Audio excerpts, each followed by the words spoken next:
پاکستان میں جو مذہبی انتہا پسندی شروع ہوئی اور ابھی تک ہے، اس میں صرف ایک انسان کو سب سے زیادہ رول جاتا ہے اور اس کا نام ہے محترم جناب جنرل ضیاء الحق صاحب، جنہوں نے پاکستان کا بیڑا گرک کرنے میں اہم کردار ادا کیا۔ ہم جان چکے ہیں کہ کس طرح کی پراکسی وار کا آغاز ہوا اور ایران اور سعودی عربیہ نے کوشش کی کہ وہ اپنے نظریات، اپنی سوچ و فکر، اپنی آئیڈیالوجی مختلف ممالک میں پھیلائیں۔ عراق کے بارے میں ہم جان چکے ہیں اور افغانستان کے بارے میں جان چکے ہیں۔ آج کی ڈاکومنٹری ہم شروع کریں گے کہ کس طرح ایران اور سعودی عربیہ نے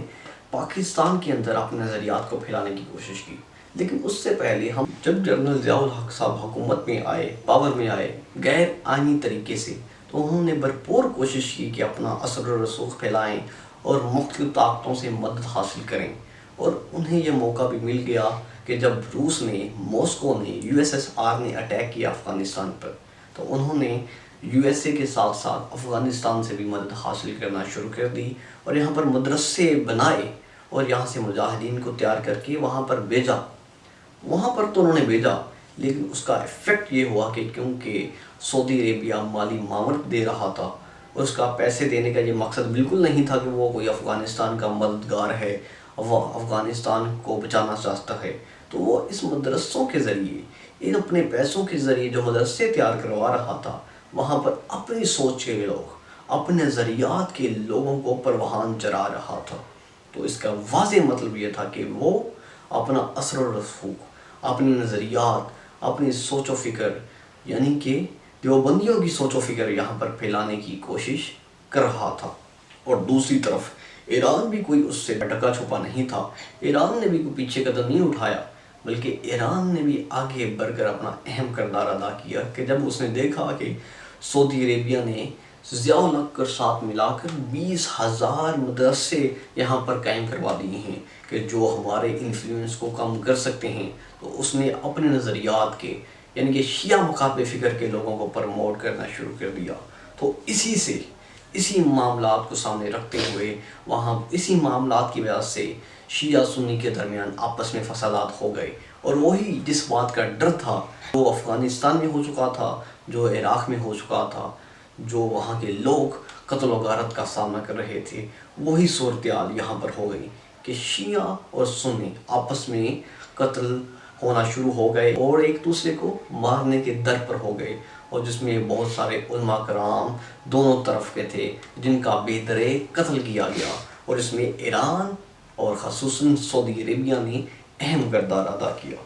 جب بینظیر صاحبہ اور نواز شریف حکومت میں آئے تو انہوں نے واضح طور پر مختلف قسم کی پالیسیز اپنائی کہ انہوں نے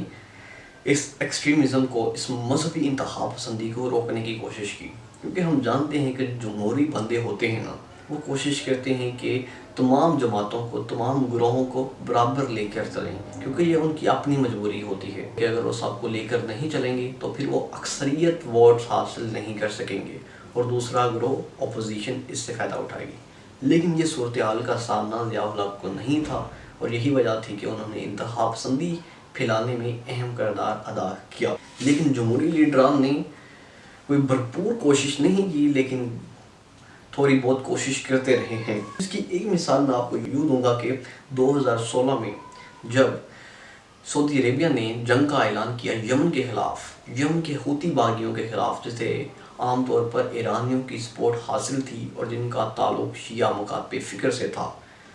تو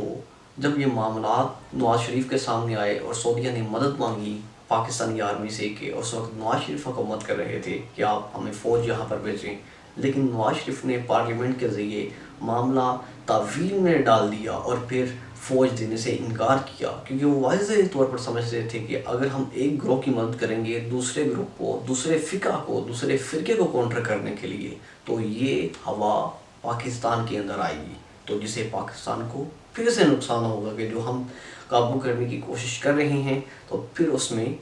کام خراب ہوگا۔ تو یہی وجہ ہے کہ جو جمہوری لیڈر ہوتے ہیں وہ کوشش کرتے ہیں کہ بہترین پالیسیز اپنائیں اور فرقہ واریت کو کنٹرول کرنے کی کوشش کریں، بنسبت کہ ایک اگر آپ مثال لے لیں مارشل لاء کے ذریعے آئے ہوئے، کیونکہ وہ اکیلا ہوتا ہے، اسے کسی کی بھی مدد کی ضرورت نہیں ہوتی۔ یہ ہسٹری، یہ مثال ہم نے آپ کے سامنے رکھی ہے کہ جو ایران اور سعودی عربیہ کی پروکسی وار تھی پاکستان میں، پاکستان اس کے اندر کس طرح، پاکستان چاہتے ہوئے یا نہ چاہتے ہوئے اس کے اندر کس طرح اس کا سامنا کرنا شروع ہو گیا. اور پھر بعد ازاں یہ بات بھی ماننی چاہیے کیونکہ ہماری فوج مضبوط ہے اور یہی وجہ ہے، اور اس کے ساتھ ساتھ سیاسی لیڈران نے بھی اپنا کردار ادا کیا کہ اس طرح کے پروپوگنڈے کو، اس طرح کی سوچ و فکر کو ہم کسی حد تک کو کنٹرول کرنے میں کامیاب ہوئے. یہ مقصد بالکل نہیں ہے کہ ہم مکمل طور پر مذہبی انتہا پسندی پر قابو پا چکے ہیں، لیکن کسی حد تک ہم نے کنٹرول کر لیا. لیکن آج بھی مذہبی انتہا پسندی اپنے عروج پر ہی ہے، اور یہی وجہ ہے کہ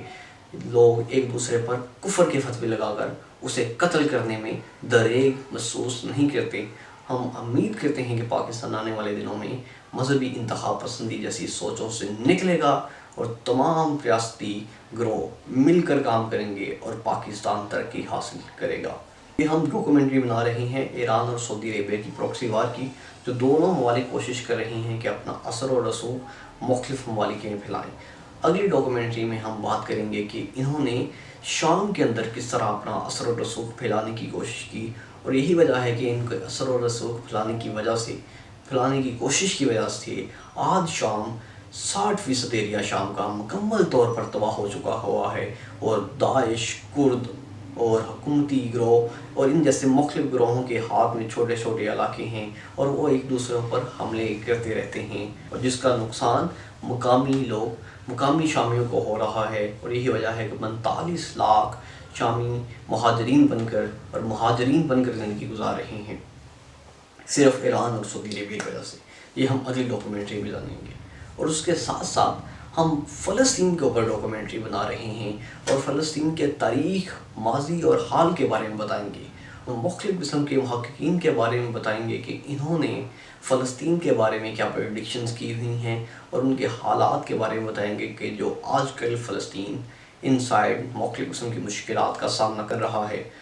ہم امید کریں گے کہ آپ کو یہ ہماری ڈاکومنٹری پسند آئے گی. مزید اس طرح کی ڈاکومنٹری دیکھنے کے لیے اپنے چینل سروے آف ہسٹری کو لائک، سبسکرائب اور شیئر کرنا مت بھولیے گا. شکریہ.